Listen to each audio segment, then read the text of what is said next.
பாலிடிக்ஸில் எல்லாரும் வரணும், யாருனாலும் வந்து இன்னைக்கு வந்து பாலிடிக்ஸில் வந்து ஈடுபடணும் அப்படின்னா அதோடைய இன்னைக்கு இருக்கிற செலவுகள் கம்மி ஆகணும், பாலிடிக்ஸ் வந்து எல்லாருக்கும் அஃபோர்டபுளாக இருக்கணும் அப்படின்னா அதுக்கு என்ன பண்ணணும்னு நினைக்கிறீங்க ஐயா?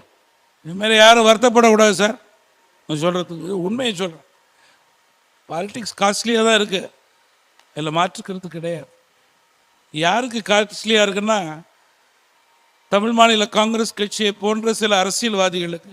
காரணம், சொந்த காசு செலவு பண்ணிக்கிட்டு இருக்காங்க.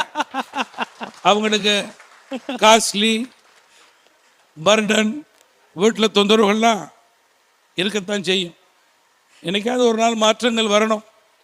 இப்போ பார்த்தீங்கன்னா Tamil Nadu, Karnataka, Telangana, Andhra most costly states for elections. இதிலே நமக்கு பக்கத்தில் இருக்க கேரளா அப்படி இல்லையே. சில சமாச்சாரங்களில் சில பேரை பார்த்து நாம் நம்மை திருத்திக் கொள்வது நல்லது. அவ்வளோதான் சொல்ல முடியும். அதுக்கு மேலே சொன்னால் நான் வாக்காளர்களுக்கு எகென்ஸ்டாக போயிடுவேன்.